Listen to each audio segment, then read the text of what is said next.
Tweetnya dari istri sah Taeyong. Dia nganggap gue cuma sahabat doang. Tapi seringkali perasaan takut itu ada. How to fix it? Jadi dia tuh mengalami hal yang dinamakan cinta terpendam sekian lama pada sahabat. Di sana adalah sebuah kebodohan dari si Teteh lakukan. Di mana saat dia mengalami kegagalan pertama, dia akan berubah menjadi individu yang baru, entitas yang baru. Tapi katanya entitas baru itu insecure. Nah, entitas yang baru itu adalah insecure. Permasalahan ini itu tidak hanya di satu atau dua anime. Di mana si Teteh ini adalah Naruto.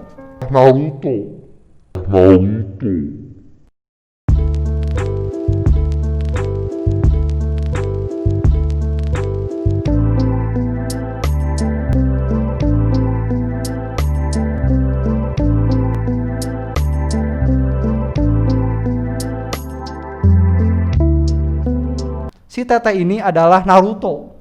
Nah, Naruto lagi. Ya, biar Anda paham. Saya tadi bilang desa kok Anda tidak paham.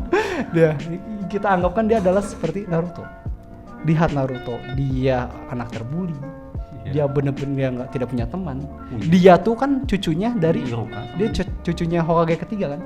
Atau di enggak, dia kan jadi kan si Hokage keempat ini berarti bukan ya berarti. Nah, dia tuh kan anaknya Hokage keempat. Ya, anaknya Hokage keempat. Hokage ketiga di situ masih hidup kan? Ya, saat dia lahir dia masih hidup. Waktu itu pernah berjanji di mana si Hokage ketiga ini akan berjanji untuk menjaga Naruto. Ya. Tapi kenyataannya apa? Dijaga. Itu bocah tetap dibully. Berarti penjagaannya kurang bagus dong. Bahwa bahkan menggadang-gadang anak yang dijaga oleh Hokage ketiga saja tidak menghindari orang-orang dari bulian. Itu bulian sosial umum. Iya. Ya berarti dia tuh kayak nggak punya kayak nggak punya power kan, bahwa dia tuh udah gue tuh anak istilahnya kayak cucu lah, anggaplah kita anggap cucu saja ya biar mudah.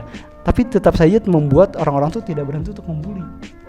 Berarti andai saja si Naruto ini mempunyai sifat insecure di mana dia tidak menanggapi bulian itu secara mendalam, dia mungkin akan menjadi bad boy. Dia akan masuk ke dalam hal yang lebih buruk. Dia udah dibully, berarti mentalnya harusnya terkikis kan, menjadi buruk di sana. Akhirnya dia bisa terjun ke hal-hal yang negatif. Dia akan menjadi seorang pembuli balik, narkoba atau kriminal gitu, atau jadi netizen yang suka bully. Who knows? Jadi itu kalau buliannya tuh benar-benar disanggapi dengan insecure. Tapi Naruto tipikal orang yang punya sifat refleksi diri. Anda tuh refleksi diri, berkaca. Dia berkaca bahwa kalau gua menanggapi bulian itu dengan negatif, maka gua akan menjadi pembuli juga. Akhirnya dia tidak ingin menjadi seperti itu. Dia tetap optimisme.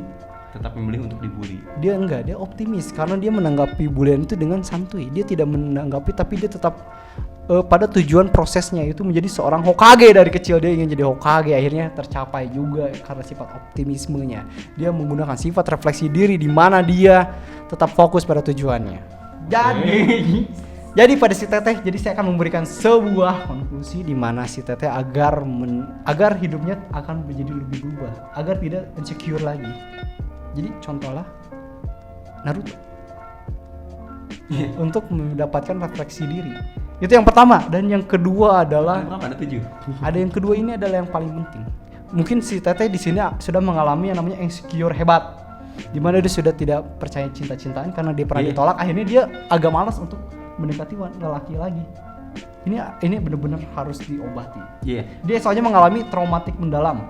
Nah, saya lihat ini konsep. Saya mulai agak paham nih. Sebenarnya tuh dia tuh emang pengennya tujuan dia tuh sebenarnya pengen jadi suka-suka aja, cinta-cinta aja. Dia tuh nggak mau takut untuk jatuh cinta lagi, nggak mau takut untuk suka lagi sama orang gitu. Jadi setelah ada pengalaman itu dia tetap ya udah let it flow. Saat dan datangnya dia cinta sama orang, ya udah dia bakal cinta gitu. Cuma itu tadi mungkin setelah ada kejadian sebelumnya, dia takut itu nggak bisa terjadi gitu. Nah di sini tuh dia ada rasa ketakutan di sana karena dia bilang cinta-cinta aja, suka-suka aja. Di sini saya akan memberikan sebuah gambaran yang mungkin akan lebih mudah dicerna. Di mana ini akan saya sebut dengan etimologi baut dan skrup. Ini akan sulit dicerna sekali. Anggaplah si Teteh adalah sebuah baut. Anda tahu baut? Yang bulat. Skrup yang panjang. Jadi mereka akan bersatu baru kenceng kan. gitu kan. Nah, si Teteh adalah baut yang berada di lautan dia adalah baut yang ada di lautan Skrull. Oke, paham sampai sini? Di mana dia terombang-ambing.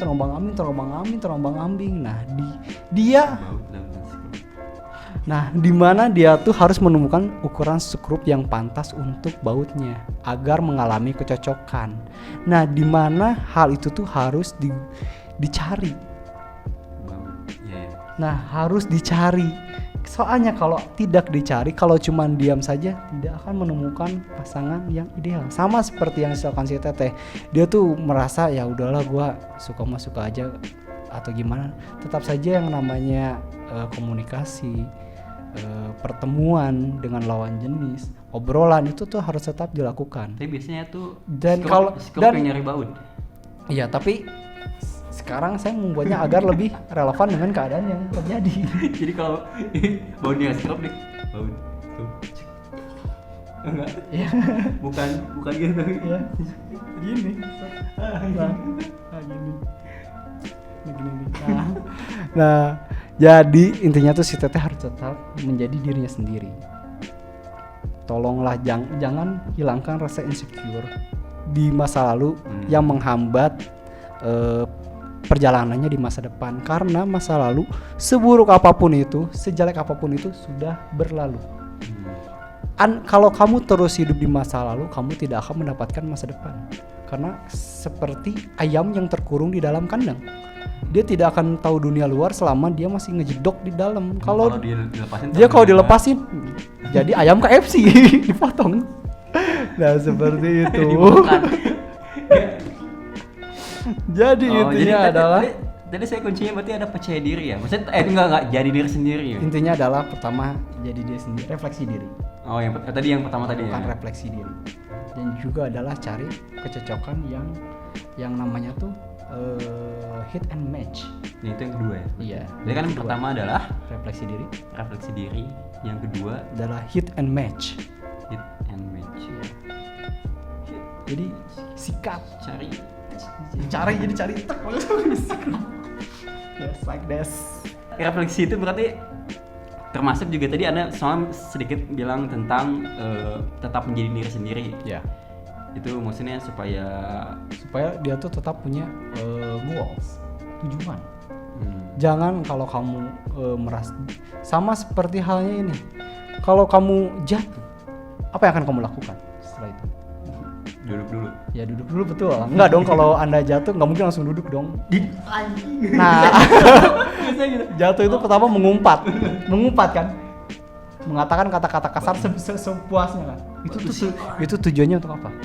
Mengurangi rasa sakit. Enggak, anjing sakit. Itu tuh untuk mengurangi rasa sakit. Itu cuman apa namanya tuh? Ini doang. Apa namanya tuh kayak suges untuk otak agar tidak merasakan sakit. Yang merasakan sakit. Setelah Anda sakit, Anda punya dua hal. Kalau Anda emang merasa insecure, Anda setelah jatuh tidak akan bangun, tapi akan merangkak. Karena Anda tidak percaya untuk bangun lagi. Karena kalau Anda bangun, Anda pasti jatuh lagi. Itu orang insecure. Tapi Anda kalau orang yang optimisme, menganut paham animisme, hidup dinamis, Anda akan bangkit lagi. Tidak peduli Anda berapa kali jatuh, Anda pasti akan bangkit lagi karena Anda percaya dengan potensi diri Anda. Seperti itu. Jadi sebagai manusia itu pada dasarnya semua punya kekuatan untuk selalu bangkit dalam hal apapun. Betul. Baik secara fisik maupun secara mental dan juga hati ataupun pikiran. Jadi tadi kuncinya ada dua. Buat istri Sahatayung, saat Anda sudah mengalami kegagalan cinta seperti itu adalah hempasan atau benturan yang membuat Anda sakit atau luka, tapi di situ Anda sangat marah, sangat kesal, kecewa, dan Anda berkata anjing. Enggak anjing juga sebenarnya, apapun itu ungkapan untuk melepaskan semua kesakitan itu. Dan di situ Anda akan harus tetap meski bangkit lagi, berdiri lagi, dan untuk berjalan. Karena Anda kalau tidak bangkit lagi, tidak berjalan, Anda tidak akan hidup berarti. Di situ bentuk refleksi yang sesungguhnya. Dan yang kedua adalah saya lupa. Yang kedua adalah cari yang cocok. Hit and match. Jadi Anda tuh adalah baut yang akan berpetualang mencari baut. yang akan mencari sekrup yang cocok. Karena kalau tidak cocok, Anda tidak akan mendapatkan yang match. Saya sekrup yang nyari. Oke. Jadi misalnya Anda bau yang ditempelkan pada kehidupan. Dan untuk tetap Anda melekat pada kehidupan indah itu, Anda harus dikuatkan oleh sekrup yang cocok. Ya. Makanya Anda carilah sekrup yang cocok. Oh iya, itulah paham ya. Oke, terima kasih banyak. Dan satu hal lagi sih. Oh, ada satu hal lagi. Satu hal lagi ini untuk aja udah pusing. Untuk menguatkan dua teori yang saya sebut. Oh iya. Curhatlah. Oh iya. Karena masalah cinta tuh tidak bisa dipendam sendiri. Iya, tapi